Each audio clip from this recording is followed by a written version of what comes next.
In the name of Allah, who is creator, successor, well-wisher and registerer of this world. Assalamu alaikum everyone, and I welcome you to all of our YouTube channel. Let us introduce ourselves first. My name is Aqil Mushtaq. And myself, Nazia Parvez. I am the student of this institute. I am the teacher of this institute. And today we are going to start our new series, that is Thesis of Islam. So today's our guest is our principal sir, Mr. Mehboob Ahmed Qazi. Let's get started our Q&A session. And this Q&A is totally based on public demand. So sir, सबसे पहले आपका शुक्रिया, आपने हमें अपना कीमती वक्त दिया। तो आज आपसे Q&A हो रहे हैं जो टोटली पब्लिक डिमांड के ऊपर हैं। कुछ पब्लिक ने पूछे, कुछ स्टूडेंट्स ने और कुछ टीचर्स ने। तो चलिए स्टार्ट करते हैं। तो आपका सबसे पहला क्वेश्चन है, who was the most influential person in your life? My mother. My mother. And why? Because of certain specific reasons. My father has expired when I was 2.5 years old. There was none except for my mother. जिसे look after किया, she was totally illiterate, but she did well. She behaved like a qualified personality. वो का कहना था तख्ती लिखो मैं check करूं। उनका मुझे याद आता है कि गोटा लगा के देना, फिर तख्ती लिखवाना। 4 भाइयों की तख्ती चेक करती थी, एक बहन की तख्ती चेक करती थी, 5वां भाई बड़ा था। और उनकी सपोर्ट में मेरे अंकल वॉज रिटायर्ड टीचर, जिसने अपने बेटे के साथ कभी नहीं गया। सऊदी अरबिया में उनका बेटा रहा, किंग सऊदी हथकल में रहा 33 इयर्स, कभी नहीं गए हमको छोड़ के। He too influenced my personality. MashaAllah. Okay, sir. Your second question. What would be your objectives for the betterment of this institution if you get another chance in 2024 as a principal?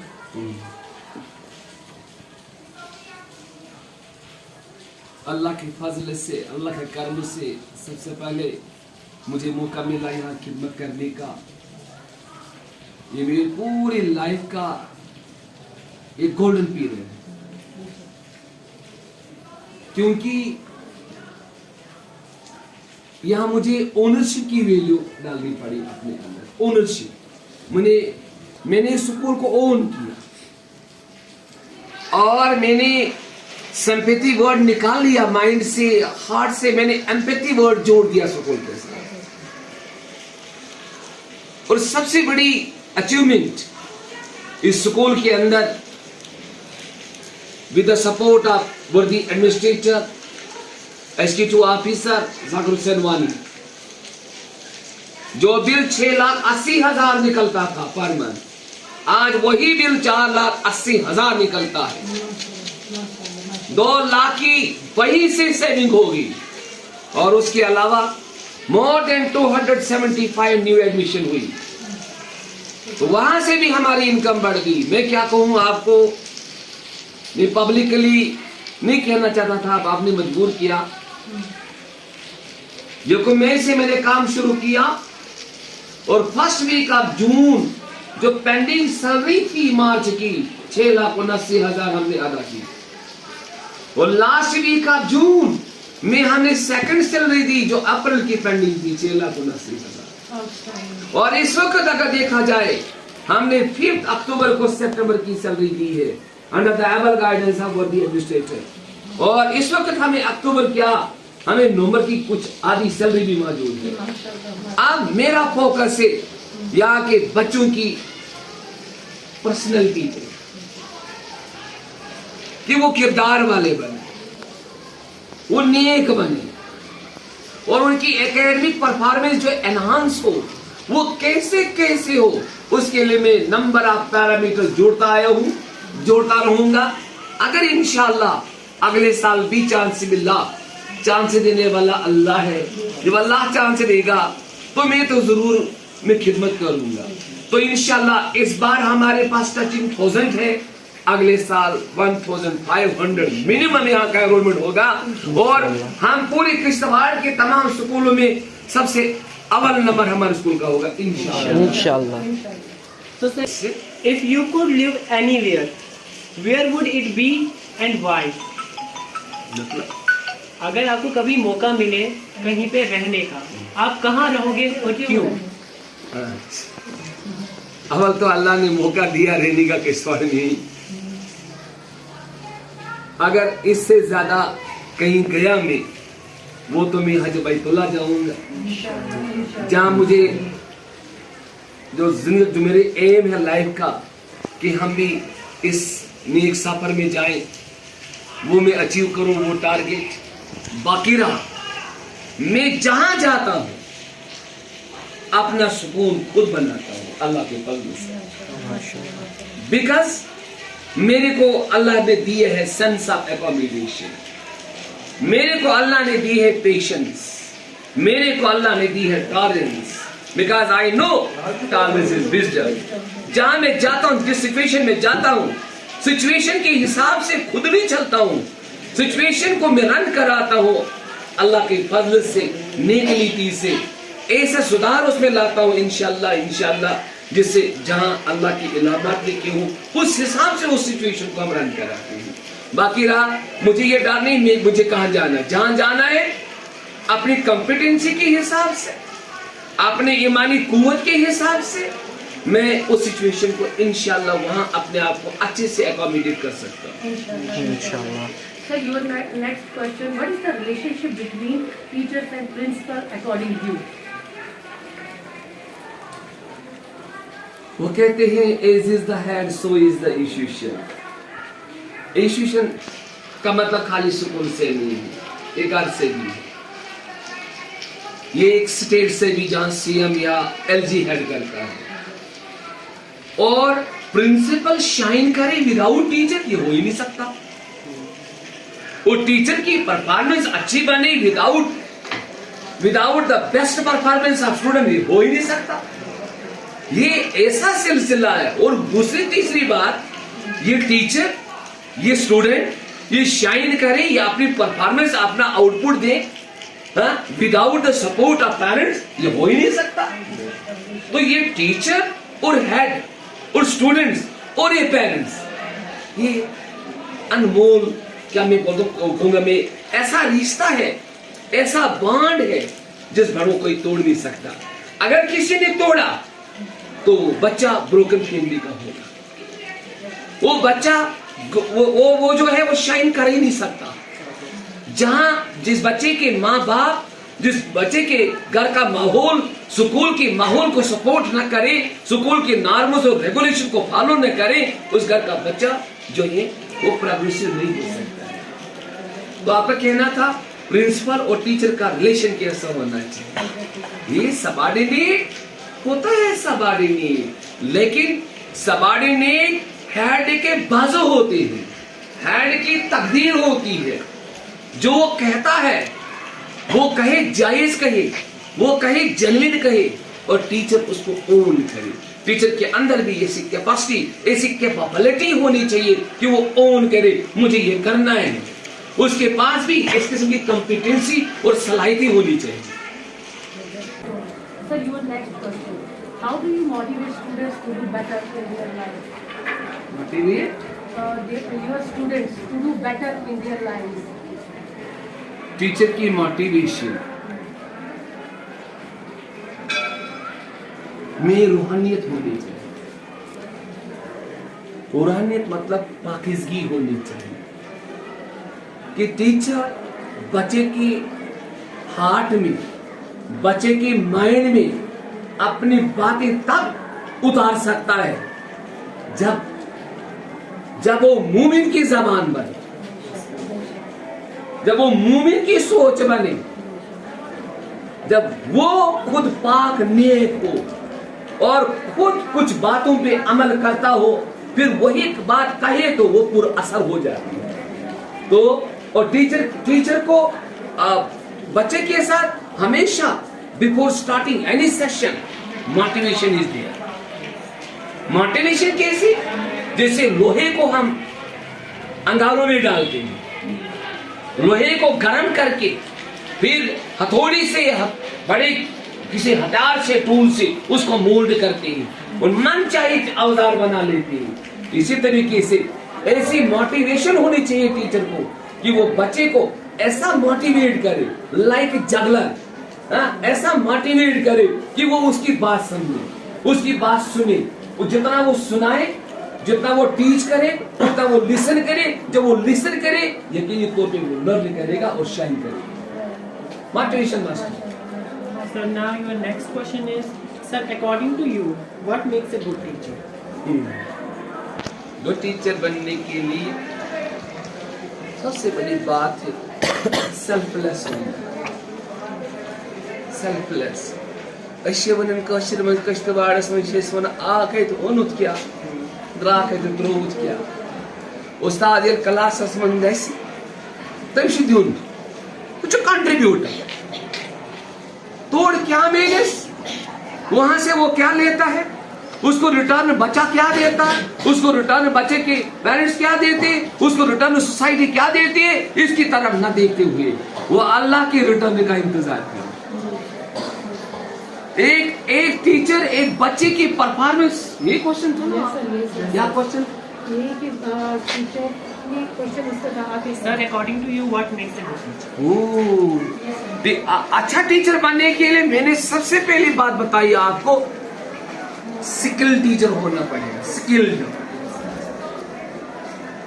उसके पास pedagogical approach होनी चाहिए और पढ़ाने की approach, लिखने का अंदाज, समझाने का अंदाज।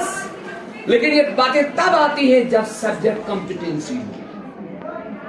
बहुत सारे टीचर हमसे ये कहते हैं, बच्चे शोर करते हैं।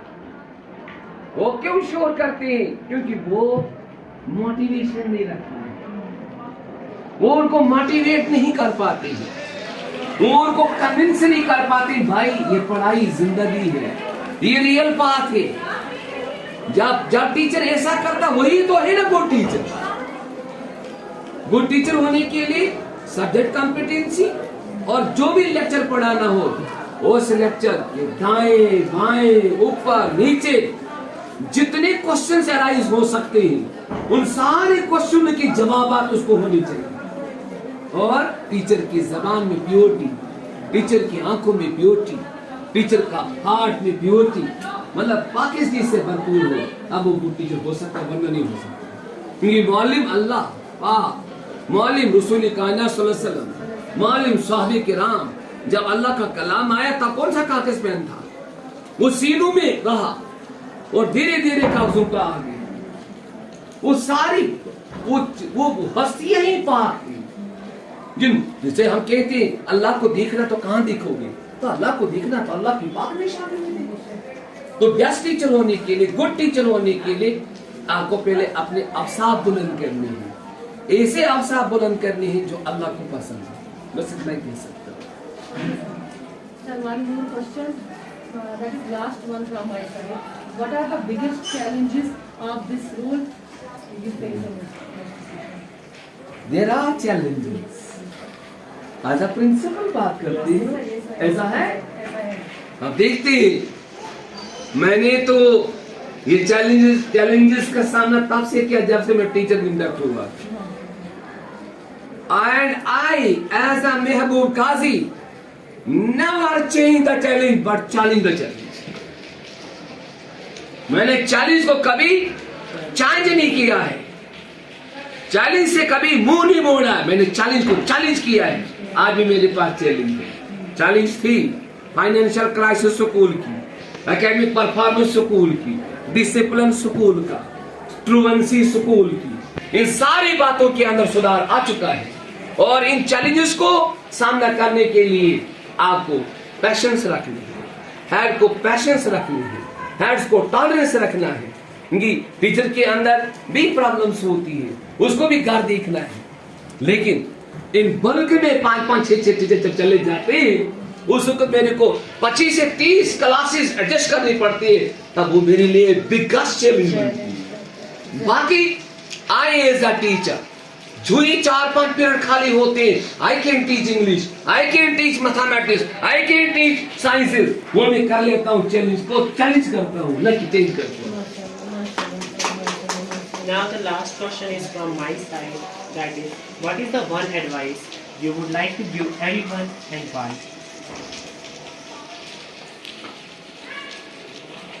तो आपका ये कहना है कि मैं क्या कहूँ सबके लिए। मैं सबसे पहले बच्चों से और पेरेंट्स से मुखातिब हूँ कि पेरेंट्स को अपने बच्चों को चेक करना चाहिए, बच्चों के साथ कम्युनिकेशन गैप मत रखिए, बच्चों को अलग कमरा मत दीजिए। बच्चा जवान हो, कुछ भी हो, बेटी जवान है तो माँ उसके साथ रहे, बेटा जवान है तो बाप उसके साथ रहे। जरूरत है ताकि बच्चे की सारी एक्टिविटीज जो है माँ बाप के नोटिस में आए। जितना उसको दूर करेंगे उतनी प्रॉब्लमेटिक सिचुएशन अराइज हो सकती है। और आज के माँ बाप परेशान नहीं है बच्चे कम पढ़ते हैं, आज के माँ बाप परेशान है बच्चे अच्छे बनने चाहिए, बच्चे नेक औलाद बनने चाहिए, बच्चा दीनदार बनना चाहिए। तो दीनदारी को दिखना है, हाँ, अच्छे बच्चे की उम्मीद को पूरा करना है। उनको अलग कमरा मत दीजिए, 12th क्लास तक उनको आप अलग कमरा मत दीजिए। ये एडोलेसेंसी एज है, ये अंगारों वाली उम्र है। बच्चा किसी भी समय किसी भी जंक्शन में वो ट्विस्ट हो सकता है, मुड़ सकता है, फिर वापस लाना मुश्किल नहीं नामुमकिन हो जाएगा। फिर टीचर के लिए मैं ये कहूं, मैं तो टीचर स्टूडेंट के साथ ही जिंदगी गुजारी मैंने, हाँ, टीचर के साथ मैं ये कहूं कि मेरे जो अच्छे टीचर्स हैं वो हमेशा बुक का मालिक बनते हैं। बुक के हर कंटेंट, हर वर्ड, इवन कामा किधर है, हाँ, पूरे कंसेप्ट क्लियरेंस बेस पे वो बुक को पढ़ते हैं। और जहां जहां डाउट है, जहां जहां मिसकंसेप्शन है, जो जिसे चाहो उससे क्लियर कराओ। लेकिन आप गलत सिचुएशन, मिसकंसेप्शन लेके क्लास में मत जाओ और बच्चों के साथ ऐसे ढंग से पेश आओ जैसे parental treatment. Misconception creates errors, misconception creates errors. उन एरर को दूर करने के लिए पहले अपने कंसेप्ट क्लियर करो। और अगर मैथमेटिक्स की बात करूं मैं, वहां विजुअलाइजेशन, साइंस की बात करेंगे हम, वहां विजुअलाइजेशन है। बच्चे को हम क्यों पूछते हैं, क्यों कैसा होता है, क्योंकि शक्ल और रेक्टेंगल की शक्ल को उसको फर्क नहीं आता है। वजह क्या है, क्योंकि हम टीचिंग लर्निंग मटेरियल का इस्तेमाल नहीं करते हैं। तो टीचर को चाहिए TLM का इस्तेमाल करना और अपनी क्लास को लाइव ले बनाना, ये टीचर के लिए। तो मैंने पेरेंट्स से भी बात की, मैंने बच्चों से बात की, मैंने टीचर से बात की। तो ये तो पूरी पब्लिक के लिए मेरा मैसेज है। बस मैं इतना बोलूं आखिर पे, without religious understanding we can't fulfil our life. अगर मजहबी समझ ना हो, दीनदारी ना हो, तो एक इंसान की जिंदगी नामुकम्मल है। शुक्रिया, thanks a lot. Thank you so much. आदानी क्या क्या पूछूं तो Thank you so much. Sir एक क्वेश्चन मेरी तरफ से, if you wanted us to be the best in studies what would it be, give some tips. Studies में बेस्ट होने के लिए आप NCERT टेक्स्ट बुक्स पढ़िए, तमाम लोग सुनिए। क्लास 6 से लेके ही टेक्स्ट बुक पढ़िए, गाइडों का सहारा, एडिशनल सहारा लीजिए, रिफ्रेशर का सहारा, एडिशनल सहारा लीजिए। बेसिक चीज है टेक्स्ट बुक। टेक्स्ट बुक उनको डिजाइन करती है, उनको डिवाइस करती है। हिंदुस्तान का सबसे बड़ा प्लेटफॉर्म दैट्स NCERT दिल्ली, जहां में 4 टाइम्स मैंने विजिट किया है। NCERT में मैंने नंबर ऑफ ट्रेनिंग्स की है और अपने भी लेक्चर्स दिए हैं। NCERT दिल्ली के अंदर बिग ब्रेन्स ऑफ इंडिया है, जो किताबों को डिजाइन करते हैं, क्यूरिकुलम बनाते हैं। और टेक्स्ट बुक हम पढ़ते नहीं, हम डायरेक्ट पढ़ते MBD। या पढ़ते हैं नरेंद्र, या पढ़ते हैं दिनेश, या पढ़ते हैं प्रदीप, या पढ़ते हैं मंजित कौर। अरे पढ़िए, ये सारी किताबें पढ़िए, लेकिन मेन चीज अगर एक बच्चे की स्टडी बेहतर साबित होने के लिए उसको आप कहां से पढ़ना है? टेक्स्ट बुक से पढ़ना है। सारी बातें क्लियर है, वेल एलुबिरेटेड है, और उसके बाद जहां चाहो डाउट पढ़। अरे उन पॉइंटों को अलग से लिखो। आगे किश्तवाड़ में आज क्या कमी है? जब हम पढ़ते थे इक्का दुक्का लेक्चर का इस्तेमाल, लेक्चर था किश्तवाड़ का इक्का दुक्का, आज हंड्रेड्स लेक्चरर्स के इस्तेमाल किए हैं, और सब्जेक्ट एक्सपर्ट से, चाहे फिजिक्स लो, केमिस्ट्री लो, मैथमेटिक्स लो, लैंग्वेजेस लो, तो आप उनके साथ कंसल्ट करेंगे। इतने अच्छे टीचर से जब चाहो, जिस वक्त चाहो, टीचर हमेशा रेडी रहता है बच्चे को देने के लिए। लेकिन वो भी तरसता है कोई जो मुझे पूछे, है कोई जो कोई क्वेश्चन अराइज करे। तो मेन चीज है टेक्स्ट बुक, और आप पे कोई डाउट हो तो डाउट किसी खास सब्जेक्ट एक्सपर्ट से क्लियर करो। I think sufficient. Yes, sir. Thank you. तो इसी के साथ हमारा इंटरव्यू सेशन जो है वो एंड होता है। Thank you so much for watching. Please do not forget to subscribe, like, share and comment. और I would like to thank my entire team, Naza ma'am, Mehboob sir, Inayatullah, and the most talented boy Sabiq Rathore.